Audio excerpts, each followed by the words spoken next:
Muy buenas tardes, sean todos bienvenidos a esta grabación del tema de solución numérica de ecuaciones diferenciales ordinarias que quedó faltando de la unidad 3, en donde se les explicó, se les presentaron una serie de ejemplos en los temas de diferenciación e integración numérica.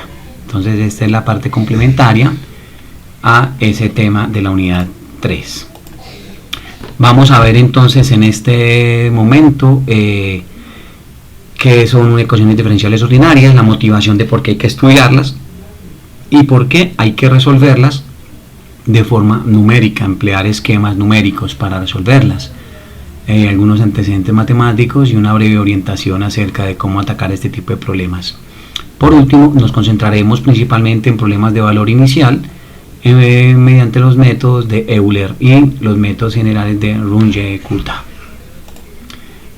Recordemos entonces que una ecuación diferencial viene en gran parte de fenómenos que tienen movimiento o que cambian realmente, no tanto que tengan movimiento, sino que hay algún cambio en sus variables, en el estado de sus variables, en el estado inicial de sus variables a lo largo del tiempo, por ejemplo, o a lo largo de alguna otra variable.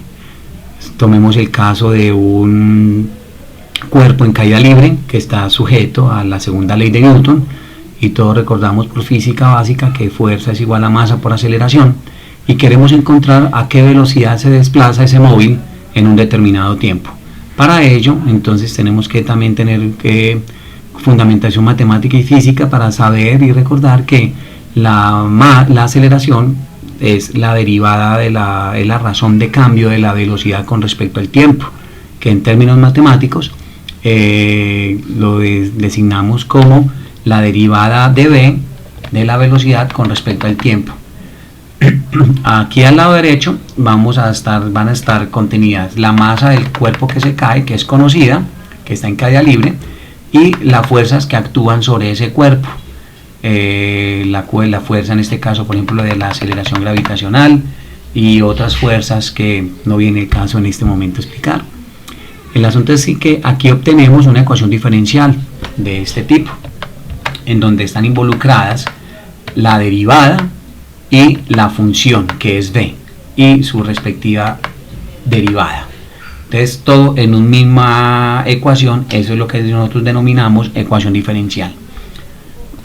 Ustedes hasta el momento han resuelto este tipo de problemas empleando técnicas analíticas. La gran ventaja de resolver este tipo de problemas mediante técnicas analíticas es que se encuentra la solución exacta. Solo que, y esa solución exacta está dado por una ecuación cerrada, así se llama este tipo de ecuaciones, en donde estos valores se conoce la velocidad de la aceleración de la gravedad en la Tierra, se conoce la masa del sólido del cuerpo que está cayendo, se conoce la resistencia al aire, que está dado por este parámetro C, y aquí entonces la única variable, la única incógnita sería el tiempo. Con este tipo de ecuaciones que encontramos mediante una solución analítica, es simplemente basta reemplazar el valor del tiempo. Por ejemplo, si quiero encontrar a qué velocidad va un cuerpo a los 10 segundos, entonces simplemente cambiar ahí por 10 y obtendré inmediatamente el valor de la velocidad.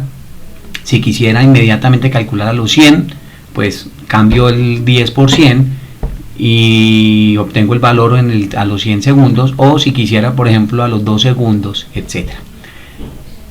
¿Cuál es la desventaja de trabajar este tipo de métodos analíticos?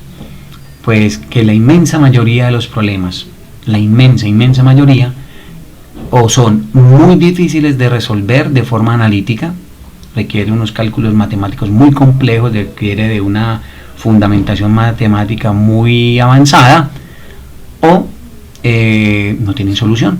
Simplemente no se ha encontrado una matemática que sea capaz de resolver este tipo de ecuaciones, como por ejemplo las ecuaciones de Navier-Stokes en fluidos. Para ello, entonces, recurrimos a resolver este tipo de ecuaciones utilizando lo que llamamos técnicas numéricas.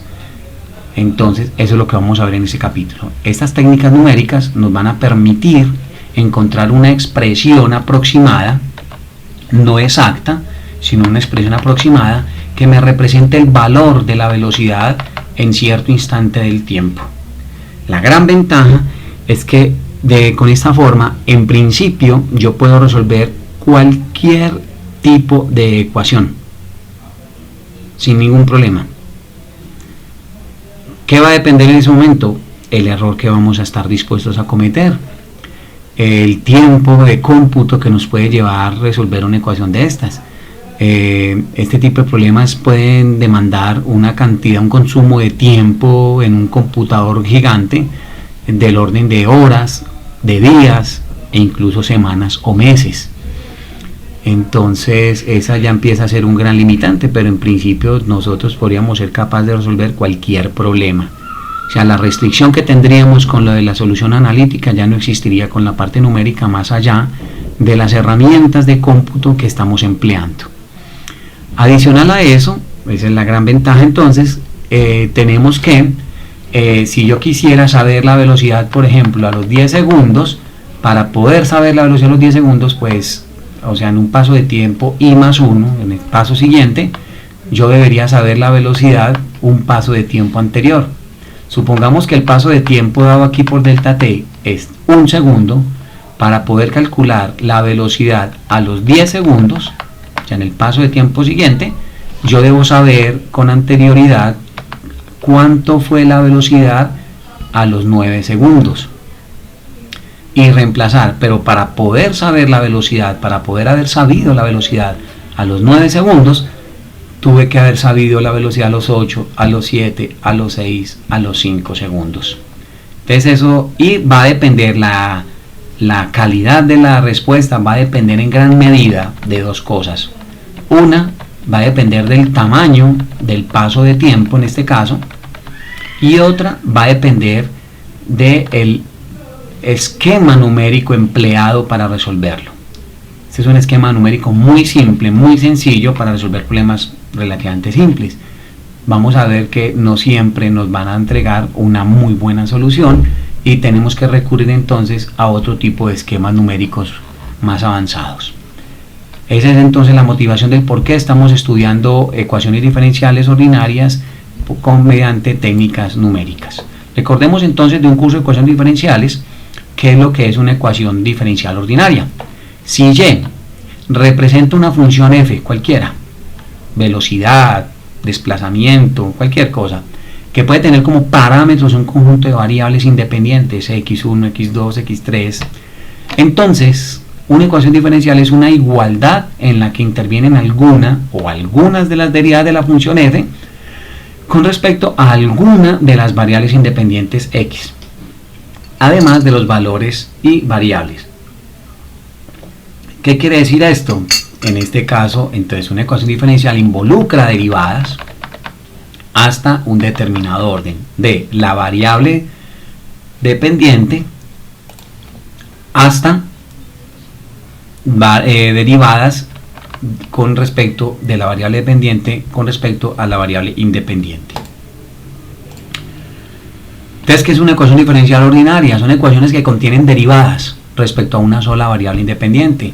Hemos trabajado con funciones a lo largo de este curso, pero hasta el momento no habíamos encontrado una función que incluyera una derivada. Siempre eran funciones polinómicas, siempre eran funciones de otro tipo, pero hasta el momento no habíamos encontrado ninguna variable que incluyera derivadas. En este caso, entonces, una ecuación diferencial puede contener la variable dependiente, la variable independiente de x y algunas de sus derivadas. Si las derivadas dependen únicamente de una única variable, en este caso x, decimos entonces que son ecuaciones diferenciales ordinarias. Y el orden de la ecuación me lo da el orden mayor de la derivada, en este caso n. Pero si tengo, por ejemplo, solamente hasta la primera derivada, entonces serían ecuaciones diferenciales ordinarias de primer orden. Si mi ecuación diferencial incluye una segunda derivada, sería de segundo orden y así sucesivamente. La solución la solución exacta de una ecuación diferencial ordinaria empleando técnicas analíticas me entrega una familia isoparamétrica de funciones, como esta. Y esa familia son infinitas soluciones. En medio de estas dos, por ejemplo, entre C1 y C2, pueden existir infinitas posibles soluciones a una ecuación diferencial dada. ¿Qué hace que solamente sea única? Lo que vamos a llamar nosotros las condiciones iniciales. Cuando yo anclo a una función de estas a una condición inicial, en este caso por ejemplo 5, voy a escoger únicamente esa curva que es única, que pasa por el punto 5. Entonces eso me da un criterio, lo que hemos denominado unicidad. Entonces recordemos, la solución analítica de una ecuación diferencial ordinaria me entrega una familia isoparamétrica de funciones o de curvas. Si vamos entonces a la parte de la solución numérica, una ecuación numérica de diferencial de primer orden, se debe conocer de antemano entonces el valor inicial, el valor de la función en un punto x sub 0, que sea, vamos a llamarlo y sub 0, y un intervalo en donde yo me voy a mover, voy a resolver la ecuación entre a y b. La solución que obtengo son, a diferencia de la solución analítica, la solución que obtengo son pares ordenados de valores. X sub 0, la función evaluada en x0, x1, la función evaluada en x1, x2, la función evaluada en x2, y así sucesivamente. Entonces, para que no lo perdamos de vista, esta va a ser nuestra respuesta, una tabla con valores x, f de x. ¿Listo?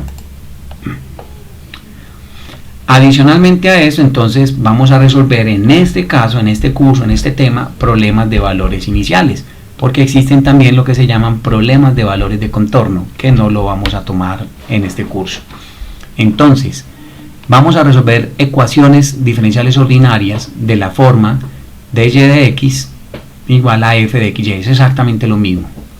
Esto representa mi ecuación diferencial ordinaria. Anteriormente, en alguna parte de las charlas anteriores, habíamos dicho que un esquema numérico genérico, general, para resolver problemas era: ¿cómo hallo el primer valor? Entonces el nuevo valor es igual al valor anterior más una pendiente por un tamaño de paso. Esto es un esquema genérico, así hemos venido resolviendo los problemas, solo que ahorita vamos a darle otro sentido en función de ecuaciones diferenciales. En términos matemáticos, lo que vamos a obtener es el nuevo valor es igual al valor anterior. Entonces el nuevo valor es igual al valor anterior más una pendiente por el tamaño de paso. Entonces phi, la letra griega phi, es para nosotros una pendiente. Si esa pendiente, ¿sí o no?, fuera nuestra ecuación diferencial, entonces obtenemos lo que se llama el método de Euler, o mejor dicho, Euler pensó en: necesito una pendiente. ¿Qué es una pendiente? Una ecuación diferencial. Entonces él lo único que hace es: voy a calcular el nuevo valor como siendo el valor anterior más la ecuación diferencial dada por el tamaño de paso, y esta ecuación diferencial me va a servir como si fuera mi pendiente. Con esto predecimos un nuevo valor, y de i más 1, y va a depender del tamaño de paso al cual yo quiera avanzar. Gráficamente es lo siguiente: si estoy en el punto xi, aquí ya tengo precalculado el valor de la función en xi, que sería este, y quiero calcular el nuevo valor de y o de la función en un punto xi más 1, puede estar en cualquier parte, Aquí el gran asunto es que no conocemos la respuesta, no tenemos con qué compararla inicialmente.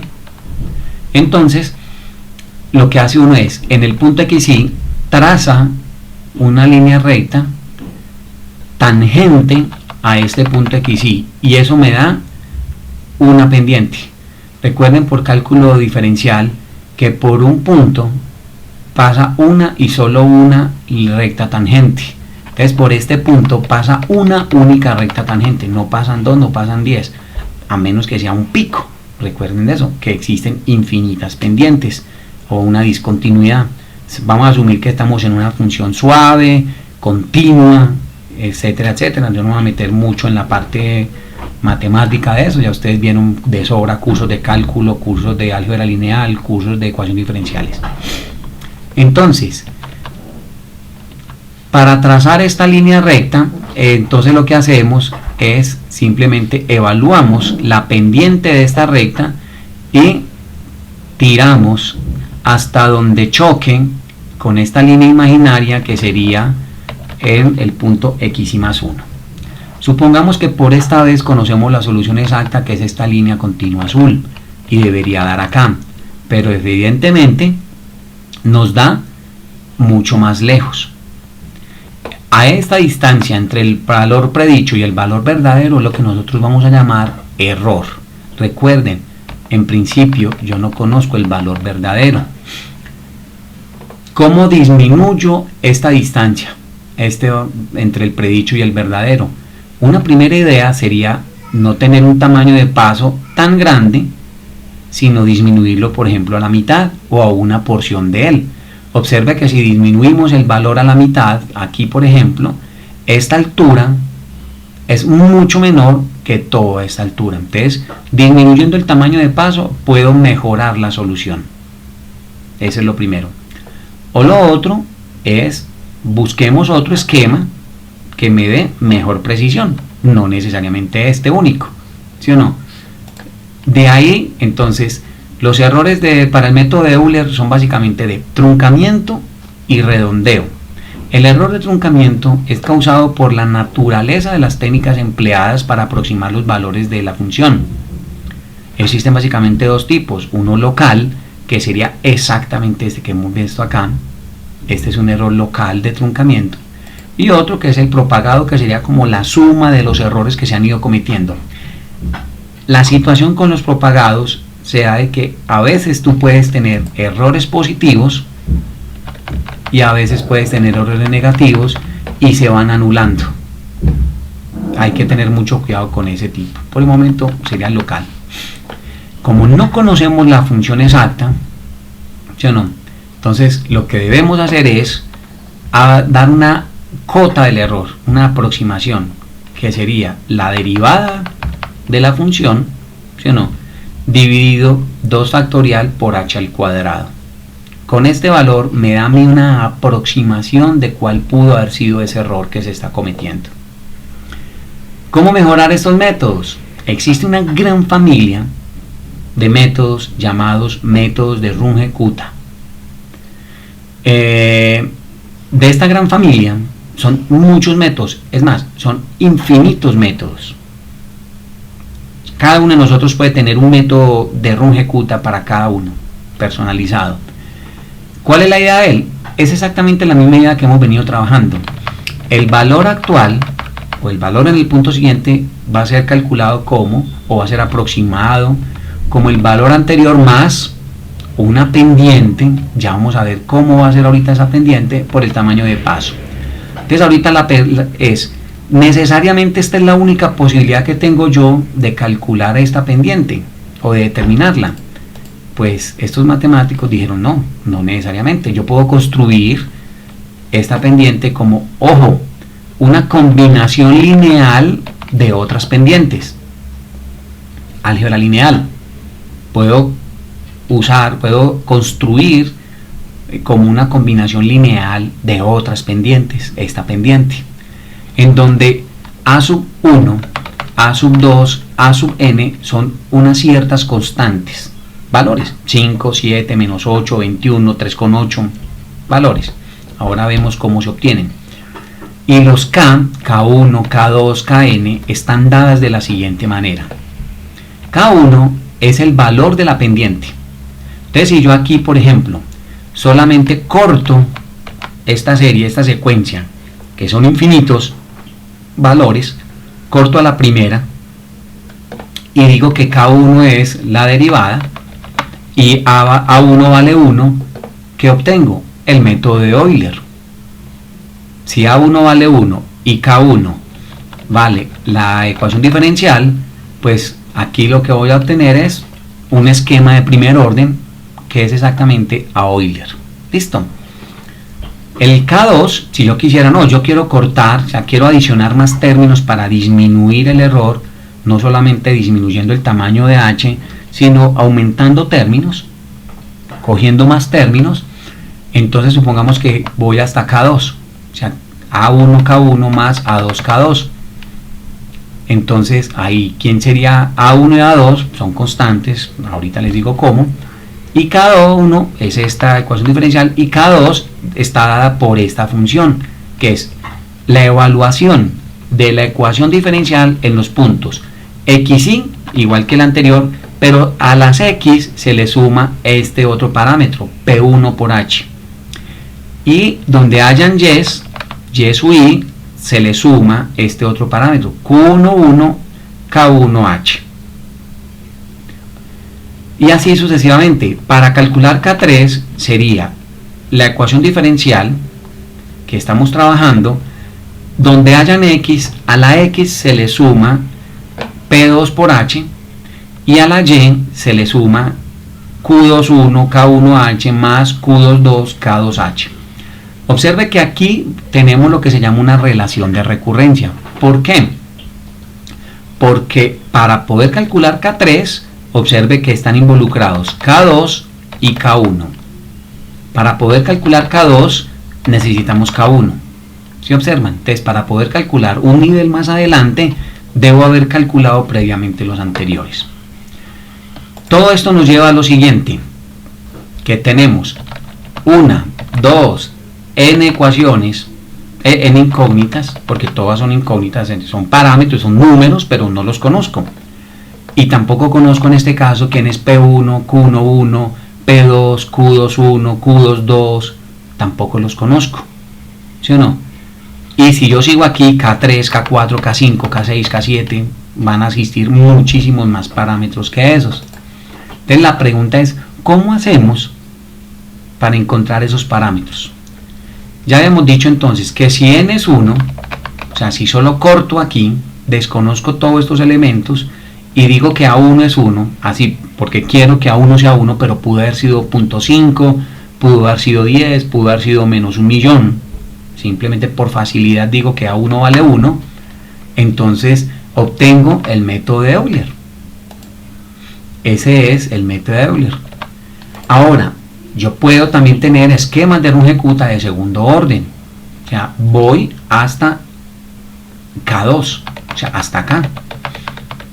Entonces yo ahí tendría lo siguiente, el valor siguiente es igual al valor anterior más A1K1 más A2K2 por H, ojo a los paréntesis, donde K1 es la ecuación diferencial evaluada en x y y, y K2 es la ecuación diferencial evaluado en el punto xy más P1H y y más Q11 K1H. Observen lo siguiente, tenemos como incógnitas A1, A2, P1, Q11. ¿Se observan? Los valores de A1, A2, P1 y Q11 son evaluados al igualar el término de segundo orden de la ecuación en lo que llamamos unas ecuaciones de la serie de Taylor. Eso nos da 3 ecuaciones para evaluar 4 incógnitas. Nos dan las siguientes ecuaciones. A1 más A2 es igual a 1. A2P2 es igual a 1 medio y A2Q2 o 1 es igual a 1 medio. Observe que llegamos a lo sumo, tenemos 3 ecuaciones, 1, 2, 3 ecuaciones con 4 incógnitas, A1, A2, P2, Q11. O sea, este sistema, si lo llevamos a los métodos tradicionales, no tendría solución. ¿Qué hacer entonces? Tenemos que suponer uno de estos valores. Así, a rajatabla, como decimos en buen paisa. Vamos a suponer un valor de esos. Tú puedes suponer A1 quiero que sea 1, perfecto, no hay ningún problema. Reemplazas acá. ¿Cuál es el valor más lógico de suponer? A2. ¿Por qué? Porque está presente en las 3 ecuaciones. Desde ahí nos surge una gran familia de ecuaciones. ¿Cuáles serían? Voy a pasar a la siguiente ecuación y si dependiendo del valor de A2 asumido, yo digo, alguien llamado Heon dijo, si supongamos que A2 vale 1/2, reemplazando en las ecuaciones anteriores, entonces nos queda el esquema de segundo orden de la siguiente manera: el valor de la función en el punto siguiente es igual al valor de la función en el punto anterior, más K1 sobre 2 más K2 sobre 2 dividido por H, donde K1 es la ecuación diferencial evaluada en X, Y, Y de I, y K2 es la ecuación diferencial evaluada en el punto X, Y, H, y Y de I más K1 que fue encontrado anteriormente por H. Se reemplaza y listo. Alguien por allá dijo, no, yo quiero que A2 sea 1. Ese se le llama el método del punto medio. ¿Por qué? Porque aquí se divide por 2. ¿Se observan? Y deben tener cuidado. El método del punto medio aquí, por ejemplo, a diferencia del método de Heon, no tiene K1 acá. O sea, no, se cancelaron por alguna razón. Alguien por allá llegó y dijo, no, yo quiero que A2 sea 2/3. Y le dio este. Pepito Pérez puede llegar y decir, no, yo quiero que valga 2 menos 1/4. Listo, Pepito, no hay ningún problema. Hágale y mire a ver cómo le da. Parece ser que estos tres métodos de segundo orden, estos tres esquemas, son los más usados por alguna razón más de fondo que lastimosamente pues no podemos en este momento hablar, pero serían estos tres esquemas de segundo orden. Entonces, para el trabajo, alguien puede utilizar este, otro compañero puede utilizar este y otro en otro desafío utilizar este. ¿Listo? O por qué no, si alguien puede usar este y este, fantástico, y compara el mismo problema con cada uno de estos métodos. ¿Cuál sería la única diferencia? Cambiar a 2 por 1/2, cambiar a 2 por 1 y cambiar a 2 por 2/3. De ahí la importancia de programar. De que con un solo clic yo puedo, cambiando una sola cosa de esa, un solo parámetro, tengo un método completamente diferente. Obvio, si lo van a hacer a mano, pues van a decir ustedes qué trabajo tan largo. Pero si lo programan, realmente ustedes tendrían que programar únicamente estas ecuaciones. No más. No tendrían que programar sino esto, y ya ustedes tendrían infinitos métodos. Sigamos entonces esquemas de tercer orden. Lo mismo, nos resultarán más ecuaciones, más incógnitas que ecuaciones, por lo tanto hay que asumir unas variables, unos parámetros, y la versión de tercer orden más usada es esta que se está dando acá. Si uno mira un poquito más adentro, se observa que esto es la ecuación de Simpson 1/3. Efectivamente, resolver una ecuación diferencial ordinaria es semejante a integrar. Haga de cuenta entonces que este método de tercer orden están implementando el esquema de Simpson 1/3, pero ya no para hacer una integración, sino para hacer una ecuación diferencial ordinaria, que en últimas son exactamente lo mismo. Recuerden de sus cursos de ecuaciones diferenciales que para ustedes resolver analíticamente una ecuación diferencial, ustedes utilizaban integrales. ¿Recuerdan? Entonces, básicamente resolver una ecuación diferencial es integrar. Entonces, por último, el método más popular de todos es el método de cuarto orden, que está dado por esta expresión. En el taller, en la unidad, en esto se les pide que hagan por Euler, por el método de Euler, este de acá, por un método de segundo orden, véalo acá, y un método de cuarto orden. Existen infinitos métodos de cuarto orden, infinitos. Alguien puede ir allá y buscar varios y jugar con esos si le interesa y ver cómo es el comportamiento. Para finalizar, entonces vamos a dejar este ejercicio planteado. Resuelva y' de t igual a, entonces observe, esto es una ecuación diferencial ordinaria. ¿Por qué? Porque tiene, en una misma ecuación tiene la derivada, tiene la función y tiene las variables independientes, sometido a una condición inicial. Vamos a resolverlo empleando los métodos de Euler y de Runge-Kutta de tercer orden. Adicionalmente a esto nos dan la solución, que es exacta. Alguien se tomó el trabajo de resolverla y nos entregó esta solución analítica. En un próximo video, entonces voy a desarrollar, para no hacerlo muy largo, voy a desarrollar el ejemplo. Muchas gracias.